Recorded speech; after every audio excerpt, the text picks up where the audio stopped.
बहस लम्बिएपछि न्यायाधीशले भने म बिरामी होला जस्तो भयो, छिटो गरौं। माइती घरमा आत्मदाहको प्रयास, नागरिकता नहुनेहरू मरेतुल्य छन्। कोशी सरकार गठबन्धनको नजिर राप्रपातिर एमालेलाई जसपाको आस, राष्ट्रपति रामचन्द्र पौडेललाई हृदयघात, एन्जियोप्लास्टी गरियो। संसदीय सुनवाई समितिमाथि उजुरीकर्ताको अधिकृत दबाव, 7 महिनामै प्रदेश संरचनामा किन फेरियो राष्ट्रिय स्वतन्त्र पार्टीको बोली, यसबारे पूरै जानकारी। मधेसका मुख्यमन्त्रीलाई दोस्रो पटक सिङ्गो सदनको विश्वास, टेलिफोन र इन्टरनेटका अव्यवस्थित तार हटाइँदै बजेट संशोधन बारेमा मन्त्री परिषदमा छलफल। बालकृष्ण खाँडका वकिलको तर्क, गृहका कर्मचारीले व्यर्थमा मुछे। बाल सेना सम्बन्धी रिटमा सर्वोच्च अदालतले प्रचण्ड र बाबुरामसँग माग्यो लिखित जवाफ। संसदमा लामो बोल्दैमा बजेट राम्रो हुन्छ र भन्दै केपी ओलीको भनाई। सदस्य सचिव थापाले रुँदै भने, जलहरीमा 10 केजी सुन नपुगी जस्तो सुकै सजाय पनि भोग्न तयार छु। धान मकै र गहुँ बालीमा पहिलो पटक तोकियो माट अनुसार मलखादको मात्रा।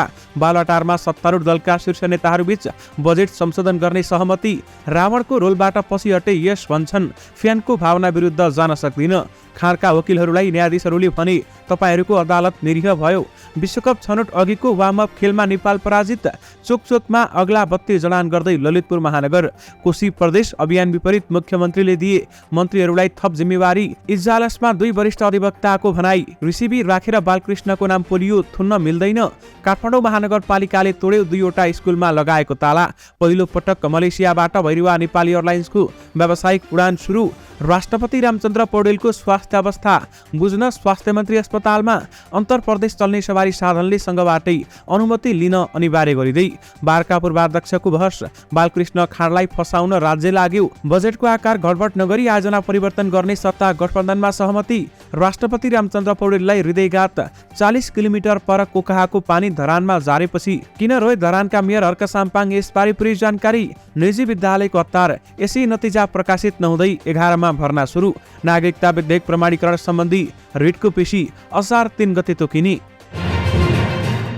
दर्शक महानुभावहरू नमस्कार। स्मार्ट खबरको न्युज बुलेटिनमा यहाँहरूलाई हार्दिक स्वागत छ। म आर्यन उपाने। आज मिति विक्रम सम्मत 2080 साल जेठ 31 गते बुधबार, इस्वी सम्मत 2023 जुन 14 तारिक। सदाको दिन जस्तै आजका पनि मुख्य समाचारहरू लिएर तपाईहरु माझ उपस्थित भइसकेका छौं। हाम्रो मेहनतका लागि यो भिडियोमा एउटा लाइक अवश्य गर्नुहोला। दर्शक महानुभावहरू पलपलको न्युज अपडेटका लागि हाम्रो यस युट्युब च्यानललाई सब्स्क्राइब गर्नुहोस् अनि नजिकै आउने बेल आइकनलाई क्लिक गर्नुहोला। कहाँबाट हेर्दै हुनुहुन्छ अनि के कस्तो लाग्दैछ आफ्ना कुराहरू तलको कमेन्ट बक्समा कमेन्ट गर्नुहोला। आउनुहोस् दर्शक महानुभावहरू आजका मुख्य समाचार सुरु गरौं राष्ट्रपति रामचन्द्र पौडेलको प्रसंगबाट।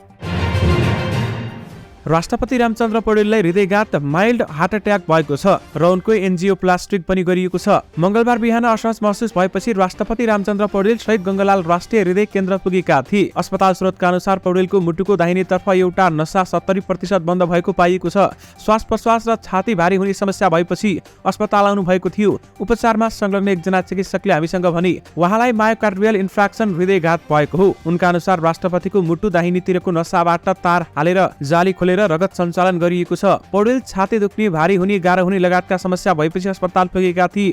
यस्तो ससाना हृदयघातले कुनै पनि ठूला समस्या निम्ताउँछ। ती चिकित्सकले भने समयमा अस्पताल आइपुग्नु भएकाले एन्जियोप्लास्टी गरेर रक्तनली खोलेका छौं भन्दै उहाँले बताउनुभयो। चिकित्सकका अनुसार एन्जियोप्लास्टी गरेपछि मुटुले कस्तो काम गर्छ भनेर 2 दिन हेर्नुपर्ने हुन्छ। त्यसैले राष्ट्रपति रामचन्द्र पौडेललाई 2 दिन अस्पतालमा नै राख्ने गरी तयारी गरिएको छ। स्रोतका अनुसार अस्पताल निर्देशक डाक्टर चन्द्रमणि अधिकारी नेतृत्वको टोलीले राष्ट्रपति पौडेलको शल्यक्रिया गरेको थियो। राष्ट्रपतिका प्रेस सल्लाहकार किरण पोखरेलले राष्ट्रपति आकस्मिक रूपमा नभई नियमित परीक्षणका लागि अस्पताल गएको समेत बताएका छन्। विशेष गरी राष्ट्रपति रामचन्द्र पौडेललाई हृदयघात भएको छ भने एन्जियोप्लास्टी पनि गरिएको छ। दर्शक महानुभावहरू, काठमाडौँ महानगरपालिकाका मेयर बालेन शाहले फेरि एउटा अर्को ठूलो कदम चालेका छन्। काठमाडौँ महानगरपालिका भित्रका अहिले अव्यवस्थित टेलिफोन, इन्टरनेट लगायतका तार व्यवस्थापनको काम धमाधम भइरहेको छ। महानगरपालिकाको ताकेतापछि सेवा प्रदायक कम्पनीहरूले टेलिफोन, इन्टरनेट, केबल लगायतका तारहरू व्यवस्थित गर्ने उद्देश्यले तार काट्ने काम भइरहेको हो। तर व्यवस्थापनको नाममा काटिएका तारहरू सडक पेटीमा अलपत्र छोडिँदा त्यसले जन दुर्घटनाको जोखिम बढाएको पैदल यात्रुहरू बताउँछन्। बानेश्वर, थापागाउँ लगायतका क्षेत्रमा प्रदायक कम्पनीहरूले तार काटेर फुटपाथमै भद्रगोल रूपमा छोड्दा अल्झिएर लड्ने खतरा बढेको उनीहरू बताउँछन्। तर तार व्यवस्थापन गर्दा राम्रो देखिन्छ, तर यो सुरक्षित पनि हुनु पर्यो नि। अहिले बाटोमा हिँड्दा अल्झिने समस्या छ। फुटपाथको रेलिङमा बाँधेर राख्दा त्यसको खतरा बढेको छ। पैदल यात्रु निकिता श्रेष्ठ बताउँछिन्। दर्शक महानुभावहरू, काठमाडौँ महानगर प्रहरीले यो विषयमा ध्यानाकर्षण भएको भन्दै एकीकृत तार व्यवस्थापन गर्दा निस्केका तारहरूलाई सुरक्षित व्यवस्थापन गर्ने निर्देशन दिएको छ र साथमा टेलिफोन र इन्टरनेटका अव्यवस्थित तारहरू हटाइने भएका छन्। प्रधानमन्त्री पुष्पकमल दाहाल प्रचण्ड र पूर्व प्रधानमन्त्री डाक्टर बाबुराम भट्टराई विरुद्ध परेको रिटमा सर्वोच्च अदालतले कारण देखाउ आदेश दिएको छ। आफूलाई बालसेनाका रूपमा प्रयोग गर्नु र जबरजस्ती अयोग्य भनेर शिविरबाट निकाल्नु युद्ध अपराध भएको भन्दै लेनिन विष्टले सर्वोच्चमा रिट दायर गरेका थिए। रिटमा प्रारम्भिक सुनवाई गर्दै न्यायाधीश सपना प्रधान मल्लको एकल इजलासले मुद्दालाई अग्राधिकार दिनुका साथै उक्त विषयमा प्रचण्ड र भट्टराईसँग लिखित जवाफ माग गरेको हो। पशुपति क्षेत्र विकास कोषले पशुपतिनाथ मन्दिरमा चढाइएको सुनको जलहरीमा 10 केजी नै सुन रहेको दावी गरेको छ। मंगलबार संघीय संसद राष्ट्रिय सभा अन्तर्गतको राष्ट्रिय सरकार तथा समन्वय समितिको बैठकमा कोषका सदस्य सचिव डाक्टर मिलन कुमार थापाले सो स्पष्टीकरण दिएका हुन्। उनले जलहरीमा 10 केजी सुन नपुगी आफू फाँसीको सजाय भोग्न पनि तयार रहेको बताएका छन्। उनले भनेका छन्, राज्यको पनि कहिलेकाहीँ लाग्छ कान मात्रै हुँदो रहेछ, आँखा हुँदो रहेछ कि जस्तो लाग्छ। मैले यो क्षमा साथ भने मलाई दुःख लाग्छ। जहाँसम्म यो सुनको जलहरीको कुरा हो, 96 किलो 222 ग्राम सुन तयार भइसकेको छ। 10 केजी भएको छैन भनेपछि हामीले त्यो माइन्युटमा नलेखेको मात्रै 10 केजी सुन शिवले पहिरिएर राख्नु भएको छ। के जोग्दाखेरि थाहा हुन्छ कि पित्तल हो कि त्यो चाँदी हाल्यो? यदि 10 केजी सुन पुगेन भने मलाई मृत्युदण्ड दिँदा हुन्छ। म मृत्युदण्ड लिन तयार छु भन्दै उहाँले बताउनुभयो। आफूले पटक पटक सो जलहरीको सुनतौल लिन गरेको आग्रहलाई व्यवस्था गरेर राज्यले आफूलाई चोर करार गर्न खोजेको भन्दै सदस्य सचिव थापाले गहभरि आँसु पारे। आफ्ना 2 सन्तान रहेका र उनीहरूको भविष्य समेत अन्धकार हुने गरी आफूलाई सुन चोरको आरोप लगाइएको दुखेसो पुग्दै उनले राज्यको नीति यही हो भनेर प्रश्न समेत गरेका छन्। यद्यपि सदस्य सचिव थापाले रुँदै जलहरीमा 10 केजी सुन नपुगे मृत्युदण्ड सजाय भोग्न पनि तयार छु भन्दै बताएका छन्। नक्कली भुटानी शरणार्थी प्रकरणमा पक्राउ परेका पूर्व गृहमन्त्री बालकृष्ण खारको पक्षमा 10 वकिलले बहस गरेका छन्। काठमाडौँको जिल्ला अदालतमा न्यायाधीश प्रेम प्रसाद नेउपानेको इजलासमा 10 जनाले बहस गरेका हुन्। हिजो बिहान 11 बजेदेखि सुरु भएको साँझसम्म चली पनि वकिलहरूको बहस भने बाँकी रहेको छ। खारको पक्षमा अन्तिम महाधिवक्ता मणिराम उपाध्यायले बहस गरेका थिए। उनले बहस सकाए लगत्तै न्यायाधीश नेउपानेले सोधे, खारको बयान सकिएको होइन? त्यस लगत्तै त्यहाँ उपस्थित वकिलहरूले एकै स्वरमा भने, छैन। त्यसपछि न्यायाधीश नेउपानेले दिनभरि बहस गरेर पनि नसकाएको भन्दै गुनासो गरेका थिए। बिहान 11 बजेदेखि दिनभर बहस गर्नुभयो, अझैसम्म सक्नुहुन्न भनेर उनले भने। त्यसको जवाफमा खारको पक्षमा बहस गर्न पुगेका पूर्व न्यायाधीश वक्ता खमबहादुर खातीले न्यायाधीशसँग भोलिसम्मका लागि समय मागेका थिए। बार उठेर खातीले भने, हाम्रो त पालै आएको छैन। दर्शक महानुभावहरू, बालकृष्ण खारका वकिलहरूलाई न्यायाधीशले भने, तपाईहरूसँग अदालत निरीह भयो भन्दै पनि बताएका थिए। आइसिसी एकदिवसीय विश्वकप छनौटको वार्मअप खेलमा नेपाल पराजित भएको छ। जिम्बाब्वेको हरारेमा आज भएको खेलमा नेपाललाई युएईले 3 विकेटले पराजित गर्यो। नेपालले दिएको 277 रनको लक्ष्य युएईले 1 बल खेल्न बाँकी छँदा 7 विकेटको क्षतिमा पूरा गर्यो। युएईका लागि रोहन मुस्ताफाले 78 रन जोडेका थिए। त्यसअघि पहिले ब्याटिङ गरेको नेपाल पनि 1 बल बाँकी छँदा अलआउट हुने क्रममा 276 रन जोड्यो। नेपालका लागि आसिफ शेखले 57 रन जोडे भने कुशल भुर्तेलले 39 रन बटुले। कुशल मल्ल 46 रन तथा आसिफ शेखले 35 रन जोडे भने अब नेपालले ओमानसँग दोस्रो वार्मअप खेल खेल्दैछ। वार्मअप खेलपछि प्रतियोगिता सुरु हुने बताइएको छ। विशेष गरी विश्वकप छनौटको वार्मअप खेलमा नेपाल पराजित भएको छ। काठमाडौँ महानगरपालिकाका मेयर बालेन शाहले 2वटा स्कुलमा लगाएको ताला फुटाएर पठन पाठन सुचारू गराएका छन्। महानगरपालिकाका मेयर बालेन शाहको निर्देशनमा शिक्षा विभागले ती विद्यालयमा पुगेर ताला फुटाउँदै पठन पाठन सुचारू गराएको हो। महानगरपालिकाले सानो भर्याङ स्थित संस्कृति स्कुल र बाँसबारी स्थित युलेन्स स्कुलमा अनिराश्र बिउ क्रान्तिकारीले तालाबन्दी गरेको खबर आएको जनाएको छ। शिक्षा विद्यालयका प्रमुख सीताराम कोइरालाले तालाबन्दी गरिएको खबर प्राप्त भए लगत्तै तत्काल एक्सन लिएर पठन पाठन सहज बनाइएको जानकारी दिनुभएको छ। अनिराश्र बिउ क्रान्तिकारीले 2 स्कुलमा ताला लगाएको खबर आएसँगै हामीले तत्काल एक्सन लिएका हौं भन्दै उनले भने। यसैबीच मेयर शाहले काठमाडौँ महानगरपालिकाको प्रमुख प्राथमिकतामा शिक्षा भएको बताए। हामी महानगरभरिका विद्यालयहरूको गुणस्तर सुधार्न निरन्तर लागि परेका छौं र महानगरपालिकाले आफ्नो क्षेत्रभित्र पर्ने विद्यालयको अनुगमन र नियमन गर्ने हो उनले भनेका छन्। यदि कुनै विद्यालयले नियमको पालना नगरी काठमाडौँ महानगरपालिकालाई उजुरी गर्ने हो तर पढ्ने ठाउँमा ताला लगाएर अमुक दलको शैक्षिक संगठनले अपराध गरेको शाहको भनाइ छ। चाहे सो विद्यालय सरकारी होस् या निजी, हामी विद्यालयमा राजनीति गर्ने कुरा कल्पनासम्म पनि गर्न सक्दैनौँ भन्दै उनले भने। त्यसैले महानगरभित्रका विद्यालयमा लगाएको ताला फोडेर नियमित शैक्षिक क्रियाकलाप अगाडि बढाइएको उहाँको भनाइ छ। स्वास्थ्य तथा जनसङ्ख्या मन्त्री मोहन बहादुर बस्नेत राष्ट्रपति रामचन्द्र पौडेलको स्वास्थ्य अवस्था बुझ्न अस्पताल पुगेका छन्। मुटुमा समस्या आएपछि हिजो बाँसबारी स्थित शहीद गङ्गालाल राष्ट्रिय हृदय रोग केन्द्रमा भर्ना भएका राष्ट्रपति रामचन्द्र पौडेलको स्वास्थ्य अवस्था बुझ्न स्वास्थ्य मन्त्री अस्पताल पुगेका हुन्। मन्त्री बस्नेतले अस्पताल प्रशासनसँग राष्ट्रपति रामचन्द्र पौडेलको स्वास्थ्य अवस्था बारेमा जानकारी लिएको मन्त्री बस्नेतका प्रेस संयोजक रामचन्द्र दुलालले बताउनुभयो। यसैबीच राष्ट्रपति पौडेलको स्वास्थ्य अवस्था सामान्य रहेको अस्पतालले जनाएको छ।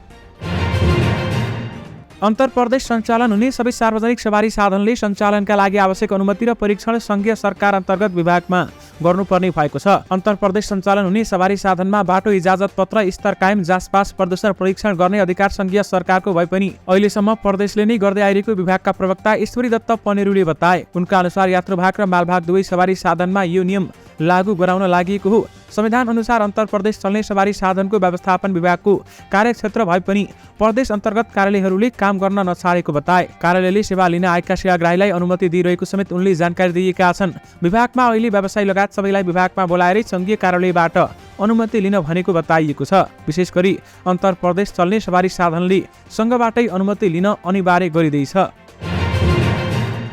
13 महिनापछि भएको स्थानीय तह निर्वाचनमा स्वतन्त्र उम्मेद्वार हर्क साम्पाङको एउटै नारा थियो, काकाकुल धरानवासीलाई पानी खुवाउने। उनले यो नारालाई बिस्तारै समर्थक बनाउँदै लगेका छन्। कांग्रेस एमाले र माओवादीबाट निर्वाचित वडा अध्यक्षहरूसँग अझै राम्रो सम्बन्ध बनाउन नसकेका उनले श्रमदान अभियानबाटै 40 किलोमिटर परिस्थिति बराहा क्षेत्र नगरपालिका स्थित कोकाहा खोलाको पानी सोमबार राति धरानमा झार्न सफल भएका थिए। सोमबार राति 12 बजे कोकाहाको पानी धरान उपमहानगरपालिका 20 स्थित पकुवा खोलामा झार्दा मेयर आफै त्यहाँ समेत पुगेका थिए। मेयर साम्पाङको योजनामा बनेको साबुन उद्योग निर्माण स्थल नजिकै पकुवा खोला स्थित वास आउट पोइन्टमा पानी खसेको हो। मध्यराति कोकाहाको पानी वास आउन पोइन्टमा खसेसँगै मेयर साम्पाङ खुसीले रोएका थिए। कोकाहाको पानी धरानमा झरेपछि हर्ष विभोर भएर रोएका मेयर साम्पाङले त्यही पानीले नुहाए। आफूलाई श्रमदानमा सघाउनेहरूसँगै मध्यरात्रि पुगेका उनी रात दिन श्रमको मैदानमा छन्। उनी कोकाहाको पानी धरानमा नझारी घर नफर्किने भन्दै आइतबारदेखि धरानको पटनालीमा सुतेका थिए। त्यसपछि सोमबार दिउँसो र रातिसम्म पाइपबाट हावा निकाल्ने काममा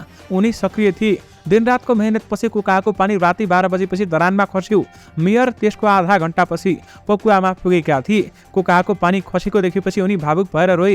त्यहाँ उनले आफूलाई विश्वास गरेर रात दिन साथ दिनेहरूलाई धन्यवाद पनि दिए। मेयर साम्पाङसँगै उपमेयर ऐन्द विक्रम बेघा पनि साथमा थिए। उनले पनि धरानले इतिहास बनाउन सफल भएको बताएका छन्। कोकाहा खोलाको पानी बराहा क्षेत्रको 40 किलोमिटर छिचोलेर धरान 20 स्थित हात्तीसारमा झारिँदै कोकाहाको पानी धरान ल्याउन करिब 4 करोड रुपैयाँ पाइप र अन्य एजेन्सी सामान सहयोग जुटेको थियो। यसबीचमा समन्वय नगरेको भन्दै दलका नेता कार्यकर्ता वडाध्यक्ष र अरूले आलोचना गरिरहेका छन्। तर उनले श्रम अभियान चलाएरै धरानमा पानी ल्याउन सफल भएका छन्। त्यसैगरी दर्शक महानुभावहरू, धरानका मेयर हर्क साम्पाङमाथि एउटा अर्को ठूलो मुद्दा हालिएको छ। मलाई मुद्दा हाल्नेहरूलाई हार्दिक धन्यवाद, म केही भन्दिन, जनतालाई छोडिदिन्छु भन्दै उनले बताएका छन्। दर्शक महानुभावहरू, उद्योग वाणिज्य संघका अध्यक्ष विजय श्रेष्ठ, नेका धरानका सभापति श्याम पोखरेल, व्यापारी देवराज श्रेष्ठ र सत्रको अध्यक्ष मनोज भट्टराईलाई हार्दिक बधाई मलाई मुद्दा लगाएकोमा भन्दै उहाँले बताउनु भएको छ। मलाई मुद्दा हाल्नेहरूले धरानी जनताको खानेपानीको लागि के कति काम गरे, के कति चासो र चिन्ता लिए त जनता हो, अब बोल्नु मुखमा सुपारी चपाएर नबस्नु भन्दै धरानका मेयर हर्क साम्पाङले बताउनु भएको छ। नागरिकता विधेयक प्रमाणीकरण विरुद्ध परेको रिटमा आगामी असार 3 गते पिसी तोकिएको छ। न्यायाधीश कुमार रेग्मी र हरिप्रसाद फुयालको संयुक्त इजलासमा परेको रिट 5 दिनपछि आइतबारलाई तोकिएको सर्वोच्चका प्रवक्ता विमल पौडेलले जानकारी दिएका छन्। यसअघि शुक्रबार न्यायाधीश द्वय प्रकाश मानसिंह राउत र सुष्मलता माथेमाको संयुक्त इजलासले विधेयक प्रमाणीकरण गर्न राष्ट्रपति समक्ष अनुरोध गर्ने जेठ 12 गतेको मन्त्री परिषदको निर्णय र राष्ट्रपतिले गरेको प्रमाणीकरणको निर्णय झिकाउ आदेश दिएको थियो। सहन्यायाधीश वक्ता लोकराज पराजुलीले समय बाँकी रहेकाले जवाब पेश भइन सकेको जानकारी बताएका छन्।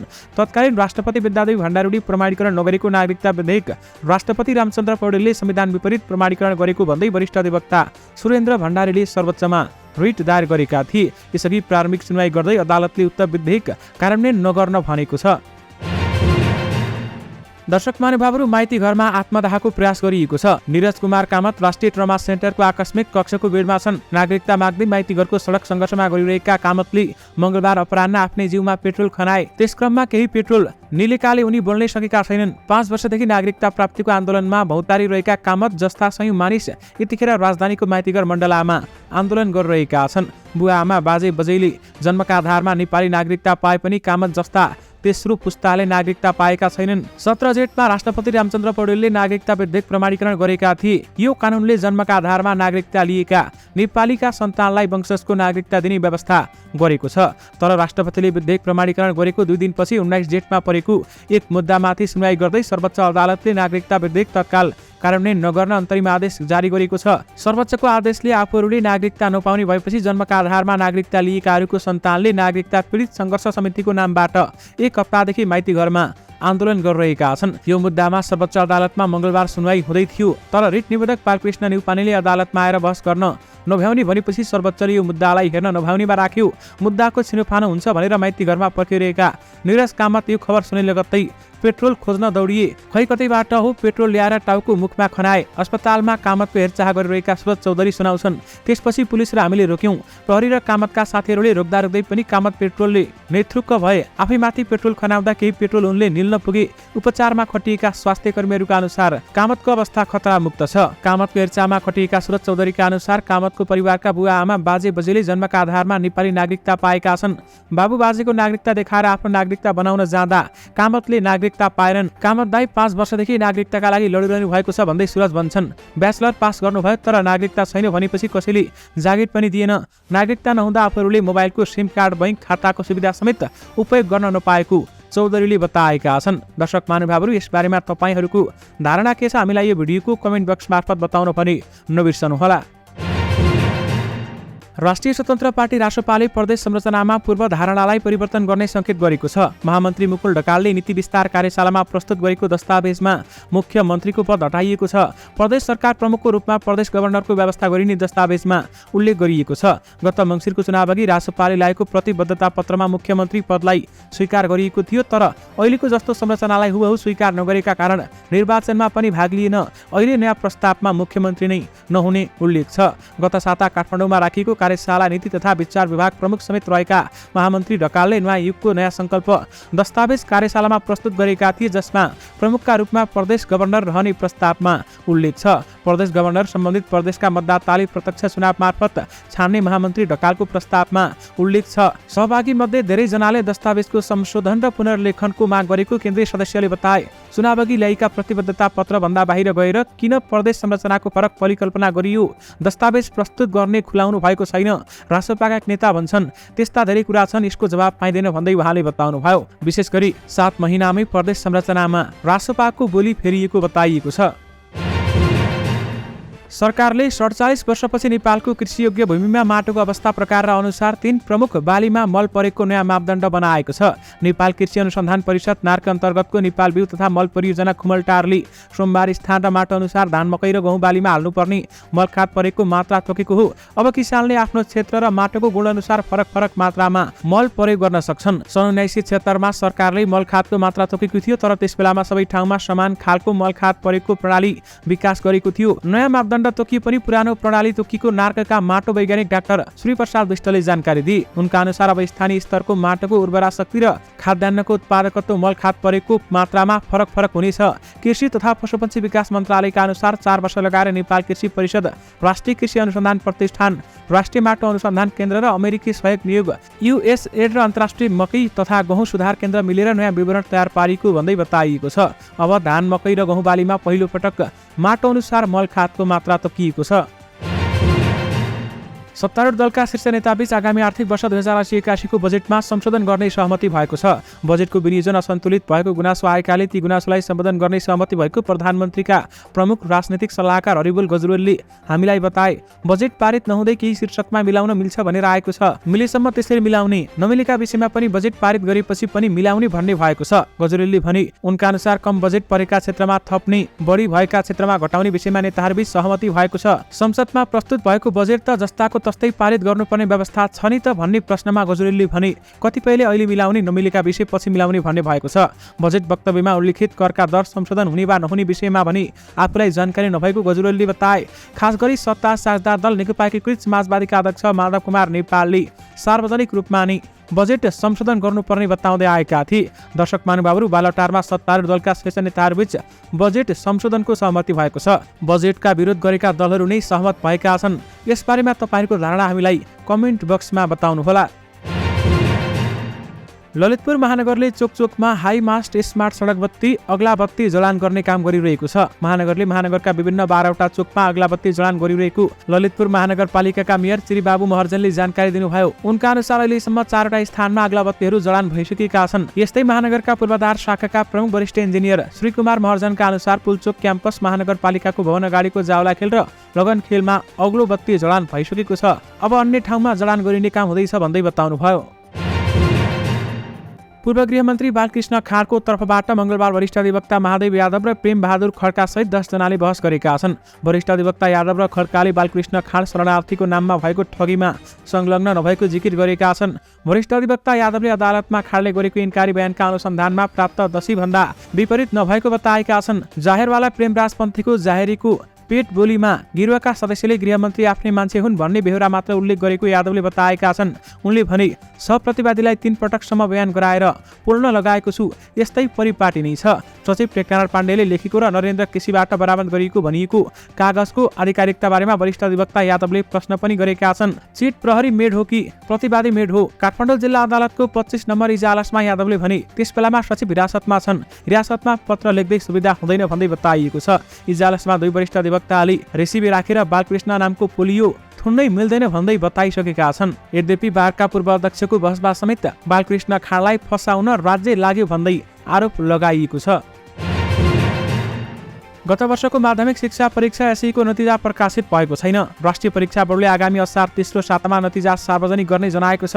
तर एसईको परीक्षाको नतिजा सार्वजनिक नहुँदै निजी विद्यालयहरूले कक्षा 11 मा भर्ना गर्न थालेपछि यसको चौतर्फी विरोध हुन थालेको छ। 2079 को एसई गत चैत 17 गते सुरु भएर 29 गते सकिएको थियो। एसईमा 5,16,591 जना परीक्षार्थीहरू सहभागी भएको बोर्डले जनाएको छ। भर्ना गरिएपछि महानगरमै उजुरी पनि परेको छ। कक्षा 10 को नतिजा प्रकाशन नहुँदै कक्षा 11 मा भर्ना सम्बन्धी सूचना प्रकाशन गरेको भन्दै काठमाडौँ महानगरमै उजुरी परेको छ। त्यही भएर काठमाडौँ महानगरपालिका शिक्षा विभागले एसईको नतिजा प्रकाशन नभएसम्म विद्यार्थी भर्ना सम्बन्धी कुनै पनि प्रक्रिया नगर्न सामुदायिक तथा निजी विद्यालयहरूलाई निर्देशन दिएको छ। महानगरको शिक्षा विभागका प्रमुख शिक्षा अधिकारी सीताराम कोइरालाले हस्ताक्षर गरेको सूचनामा भनिएको छ। महानगरपालिका भित्रका सञ्चालित केही विद्यालयले शैक्षिक सत्र 2080 का लागि कक्षा 11 मा भर्ना गर्न सूचना प्रकाशन भन्ने उजुरीका सम्बन्धमा यस विषयको ध्यानाकर्षण भएको छ। कक्षा 10 को नतिजा प्रकाशन नभएसम्म विद्यार्थी भर्ना सम्बन्धी कुनै पनि प्रक्रिया नगर्नु हुन सूचित गरिन्छ भन्दै बताइएको छ। निजी तथा आवासीय विद्यालय अर्गनाइजेसन प्याप्सनले पनि तत्काल कक्षा 11 मा भर्ना नगर्न निजी विद्यालयहरूलाई निर्देशन दिएको छ। 11 बज्दै जिल्ला अदालत काठमाडौँको 10 नम्बर इजलास कक्षमा नक्कली शरणार्थी प्रकरणका आरोपितहरू जम्मा पार्न थालिएको थियो। दर्शक महानुभावहरू हत्कडी लगाएर ल्याएका केशव प्रसाद दुलालहरू दिनभन्दा अलि झोक्राएका थिए। केही बेर इजलासमा राखेर अस्पताल उनलाई लगिएको थियो। केही बेरमा टोप कोट पाइन्ट लगाएर पूर्व मन्त्री बालकृष्ण खाँड इजलासमा प्रवेश गरेर सधैँ चाहिँ कुर्सीमा बसे। सञ्चार माध्यममा वकालत गर्नेहरूको लहर पनि समाचार आएकोमा कानुनी व्यवसायहरूले आपत्ति जनाए। जवाफमा इजलासबाट न्यायाधीश प्रेम प्रसाद नेउपानेले भने बाहिर भनेर हुन्छ, म 12 दिनदेखि यसैमा छु, भोलि म बिरामी भयो भने के हुन्छ, भर्सक छिटो टुङ्ग्याउँ भन्दै उनले बताए। विशेष गरी बस लिएपछि न्यायाधीशले भने म बिरामी हुला जस्तो भयो, अब तपाईहरूको मुद्दा छिटो टुङ्ग्याउँ भन्दै न्यायाधीशले नै बताएका छन्। कोशी प्रदेशले सरकारको नीति तथा कार्यक्रम आज प्रदेश सभामा पेश गर्ने भएको छ। मंगलबार बसेको मन्त्री परिषद बैठकले आगामी आर्थिक वर्ष 2080-81 का लागि नीति तथा कार्यक्रम पास गरेको हो, जसलाई आज 1 बजे प्रदेश सभा बैठकमा प्रदेश प्रमुखले पेश गर्नेछन्। नीति तथा कार्यक्रम पास गरेर 1 असारमा बजेट ल्याउनु पर्नेछ, तर मुख्यमन्त्री हिक्मत बहादुर कार्की नेतृत्वको सरकारसँग बहुमत नभएकाले अध्यादेशबाट बजेट आउने सम्भावना रहेको सत्तारूढ नेकपा एमालेका नेताहरू बताउँछन्। माओवादी केन्द्रले समर्थन फिर्ता लिएपछि कार्की नेतृत्वको प्रदेश सरकार अल्पमतमा परेको, तर नयाँ सरकारको चित्र अझैसम्म प्रष्ट आइसकेको छैन। नेपाली कांग्रेस र माओवादी केन्द्रका नेताहरू अनुसार कोशी प्रदेशमा नयाँ सरकार गठनमा विकल्पहरूमा छलफल चलिरहेको छ, तर निर्णयमा भने पुग्न सकिरहेको छैन। दर्शक महानुभावहरू, यसमा खासमा गठबन्धनको नजर राष्ट्रिय प्रजातन्त्र पार्टीतिर छ भने एमालेलाई जसपाको आश रहेको छ। यद्यपि अहिलेसम्म कोशी सरकार राम्ररी व्यवस्थापन भने हुन सकेको छैन। उजुरीकर्ताहरूले संसदीय सुनवाई समितिलाई आफू अनुकूल चलाउने प्रयास गरेको सार्वजनिक भएको छ। यसका लागि उनीहरूले सामूहिक रूपमा भेला भएर सामूहिक छलफलमा मात्रै जाने र उक्त सामूहिक छलफलमा प्रस्तावित प्रधान न्यायाधीश हरिकृष्ण कार्कीलाई पनि राख्नुपर्ने भनी सांसद र संसदका कर्मचारीलाई धम्कीको भाषा प्रयोग गरेको पाइएको छ। संवैधानिक परिषदको बैठकमा गत वैशाख 25 गते प्रधान न्यायाधीशमा सिफारिस भएका कायम मुकायम प्रधान न्यायाधीश हरिकृष्ण कार्की विरुद्ध गत जेठ 16 गते संसदीय सुनवाई समितिले 10 दिनभित्र उजुरी दिन सूचना निकालेको छ। निर्धारित समयमा 29 वटा उजुरी परेका थिए। उक्त उजुरीहरू सुनवाई समिति सदस्यलाई वितरण गर्न बोलाइएको बैठकमा उजुरीकर्ताहरूले संसदीय सुनवाई समितिलाई आफू अनुकूल चलाउने प्रयास गरेको खुलेको हो। सुनवाई समितिका सदस्य ईश्वरी घरतीका अनुसार आफू सामूहिक रूपमा छलफल गर्ने गरी 29 उजुरीकर्ताको समूहलाई नबोलाई बहिष्कार गर्ने चेतावनी दिएको छ। एकजना उजुरीकर्ताले फोन गर्नुभयो, 29 उजुरीकर्ता भेला भएर निर्णय गरिसक्यौं, सामूहिक रूपमा बोलाइएन भने छलफलमा बहिष्कार गर्छौं भन्नुभयो। समिति बैठकमा सांसद घरतीले सुनाइन्। संसदीय सुनवाई समितिका उजुरीकर्ताको अनधिकृत दबाव रहेको पाइएको छ। मध्य प्रदेशका मुख्यमन्त्री सरोज कुमार यादवले दोस्रो पटक सिङ्गो सदनमा उपस्थित सांसदको विश्वासको मत पाएका छन्। नेकपा एमाले जेठ 1 गते समर्थन फिर्ता लिएपछि आज 30औं दिन आकस्मिक रूपमा उनले विश्वासका मत लिएका हुन्। उनलाई प्रमुख प्रतिपक्षी नेकपा एमाले सहितका सदनमा सबै दल र स्वतन्त्र सांसदले विश्वासको मत दिएका हुन्। 107 सदस्यीय प्रदेशसभामा उनको विश्वासको मतको पक्षमा मतदानमा भाग लिएका सबैको 103 मत परेको छ भने बैठकमा 105 जना उपस्थित रहेकामा सभामुख र उपसभामुखको मत हालेनन्। यसअघि पहिलो पटक मुख्यमन्त्री यादवले माघ 4 गते प्रदेश सभामा सिङ्गो मत पाएका थिए। पुस 27 गते मध्य प्रदेश सभाको ठूलो दल नेकपा एमाले सहितका दलको समर्थनमा जसपा संसदीय दलका नेता यादव मुख्यमन्त्री नियुक्त भएका थिए भने समीकरण फेरिपछि चैत 21मा मधेस सरकारबाट बाहिरिएको एमाले जेठ 1 गते समर्थन फिर्ता लिएको थियो। दर्शक महानुभावहरू, अहिले मधेसका मुख्यमन्त्रीलाई दोस्रो पटक सिङ्गो सदनले विश्वासको मत दिएको छ। बलिउड निर्देशक नितेश तिवारी रामायणमा आधारित फिल्म बनाउन लागेका छन्। यसमा केजीएफ स्टार यशलाई रावणको भूमिकामा खेलाउने उनको तयारी छ। यस पनि यो भूमिकाका लागि तयार रहेको जनाएको थियो, तर परिस्थितिले अहिले अर्को मोड ल्याएको छ। फिल्ममा रामभन्दा रावणको चरित्र बढी चुनौतीपूर्ण रहेको बताएका यश अहिले यो भूमिका नगर्ने सोचमा पुगेका छन्। रावणको भूमिका गर्ने विषयमा यसले आफ्नो टिमसँग सल्लाह गरेपछि कुराले अर्कै मोड लिएको हो। यदि यसले रावणको भूमिकामा अभिनय गरेमा फ्यान रिसाउन सक्ने सल्लाह उनको टिमले दिए। यो देखेर पनि यस प्रोजेक्टबाट पछि हटेको बताइन्छ। एक पुरानो अन्तर्वार्तामा यसले भनेका थिए, म मेरा फ्यानको भावनाको धेरै ख्याल गर्छु। तिनीहरू धेरै भावुक छन्। यदि म तिनीहरूको विरुद्धमा गएँ भने तिनीहरूले अति प्रतिक्रिया दिन सक्छन्। ई टाइम स्रोतका अनुसार रणबीर कपूरले यसमा भगवान रामको भूमिका निर्वाह गर्ने सुनेपछि आफू उत्साहित रहेको यसले सुनाएका थिए। उनलाई रामको भन्दा रावणको भूमिका चुनौतीपूर्ण लाग्यो, तर टिमसँग कुरा गरेपछि उनले आफ्नो मन परिवर्तन गरेका छन् र अब उक्त क्यारेक्टर आफूले नगर्ने बताएका छन्। कोशी प्रदेश सरकारका 3 जना मन्त्रीले संविधान विपरीत मन्त्रालयको थप जिम्मेवारी सम्हालेको पाइएको छ। जसपा र माओवादीबाट नियुक्त मन्त्रीहरूले राजीनामा दिएपछि भएका मन्त्रीहरूलाई थप जिम्मेवारी दिएको छ। प्रदेशका मुख्यमन्त्री हिक्मत बहादुर कार्कीले गत जेठ 23 गते सामाजिक विकास मन्त्री बुद्धि कुमार राजभण्डारीलाई वन तथा वातावरण पर्यटन मन्त्रालय, कृषि मन्त्रालय भक्ति प्रसाद सिटौलालाई भौतिक पूर्वाधार विकास मन्त्रालय र जेठ 18 गते खानेपानी सिँचाइ तथा ऊर्जा मन्त्री तिल कुमार मोयङ्बो लिम्बुलाई स्वास्थ्य मन्त्रालयको जिम्मेवारी दिएका थिए। जबकि संविधानमा कुनै पनि मन्त्रालयको जिम्मा दिने वा मन्त्री परिषद हेरफेर गर्दा प्रदेश प्रमुखबाट मन्त्री परिषद गठन गर्नुपर्ने व्यवस्था छ। यद्यपि त्यस्तो नगरेको पाइएको छ। विशेष गरी कोशी प्रदेशमा संविधान विपरीत मुख्यमन्त्रीले मन्त्रीहरूलाई थप जिम्मेवारी दिएको पाइएको छ। गौतम बुद्ध अन्तर्राष्ट्रिय विमानस्थल सञ्चालनमा आएको 13 महिनापछि नेपाल वायुसेना निगम नेपाल एयरलाइन्सले व्यावसायिक उडान सुरु गरेको छ। हिजो बिहान 9:45 बजे निगमको 158 सिट क्षमताको न्यारोबडी जहाज मलेसियाको राजधानी क्वालालम्पुरबाट भैरवास्थित गौतम बुद्ध अन्तर्राष्ट्रिय विमानस्थलमा अवतरण भएको हो। मलेसियाबाट 90 यात्रु बोकेर आएको राष्ट्रिय ध्वजावाहक जहाज भैरवास्थित विमानस्थलमा 31 जना यात्रु ओह्रालेर काठमाडौँका लागि उडान भरेको नेपाल वायुसेना निगमका सहप्रवक्ता गणेश कुमार घिमिरेले जानकारी दिनुभयो। मलेसियामा रोजगारी गरी फर्केका र मलेसियाका पर्यटन व्यवसायहरू भैरवा विमानस्थलमा ओर्लिएको सहप्रवक्ता घिमिरेको भनाइ रहेको छ। पहिलो पटक मलेसियाबाट भैरवामा नेपाल एयरलाइन्सको व्यावसायिक उडान भएको छ। दर्शक महानुभावहरू, संसदमा कसैका लागि 10 मिनट पनि लामो हो, कसैका लागि 1 घण्टा पनि लामो हो। एमाले अध्यक्ष केपी ओलीलाई हेराउन उनले 1 घण्टा कमसेकम समय सार्दै आफ्नो भाषण टुङ्गाएका छन्। कांग्रेस सभापति शेरबहादुर देउवाले 10 मिनट कटाउन हम्मै पर्छ, संसदको प्रतिपक्षको मञ्च हो भन्छन्। त्यसैले उहाँले धेरै बोल्ने गर्नुभएको होला। ओलीलाई लक्षित गर्दै एक सांसद कटाक्ष गर्छन्। यद्यपि ओलीले 10 वर्ष अघि एमाले संसदीय दल नेता तथा अर्का वर्ष एमाले अध्यक्ष बनेपछि असीमित समय खर्चिन थालेको देखिन्छ। उसो त ओलीले संसद भवनमा मात्रै नभई अन्यत्र पनि आफ्नो पालो आएपछि लामो न लामो भाषण दिएकै गर्छन्। अझ पार्टीका कार्यक्रममा कार्यकर्ता निधाएको, हाइक काटेको, मोबाइल चलाएको भन्दै टुच्च मिलाएर व्यङ्ग्य पनि गर्छन्। वेटिङ प्राइम मिनिस्टर पर्खिरहेको प्रधानमन्त्री भएकाले पाबन्दी नलगाएको हो, बोल्न चाहेको बेलामा पालो दिने कारण यसैले हो, संसद सचिवालयका प्रवक्ता एकराम गिरी प्रश्नाउँछन्। यद्यपि यो प्रश्न ओलीका लागि मात्र लक्षित भने होइन, प्रतिनिधि सभामा पछिल्लो दशक निरन्तर उठिरहेको तर बदलिन नसकेको एउटा विषय हो। रोस्टमको प्रयोगमा समयको पाबन्दी, कसैलाई कम समय कसैलाई धेरै किन भन्ने भन्ने प्रश्नमा पछिल्ला दिनमा निरन्तर सवाल उठिरहेको छ। संघीय संसद सचिवालयका प्रवक्ता इक्राम गिरीले संसदमा सांसदले बोल्ने समयको व्यवस्थापन सम्बन्धी अभ्यास प्रष्ट रहेको र यसमा दुई अवस्था नरहेको बताएका छन्। दर्शक महानुभावहरू, संसदमा लामो भाषण बोल्दैमा भाषण राम्रो हुन्छ र भन्दै केपी ओलीमाथि अहिले प्रश्न उठ्न थालेको छ। दर्शक महानुभावहरू, यससँगै तपाईँहरूमाझ आजका सबै मुख्य समाचारहरू राखिसकेका छौँ। फेरि पनि तपाईँहरूमाझ नयाँ नयाँ मुख्य समाचारहरूको साथमा उपस्थित हुने नै छौँ। अहिलेलाई भने मलाई बिदा दिनुहोस्।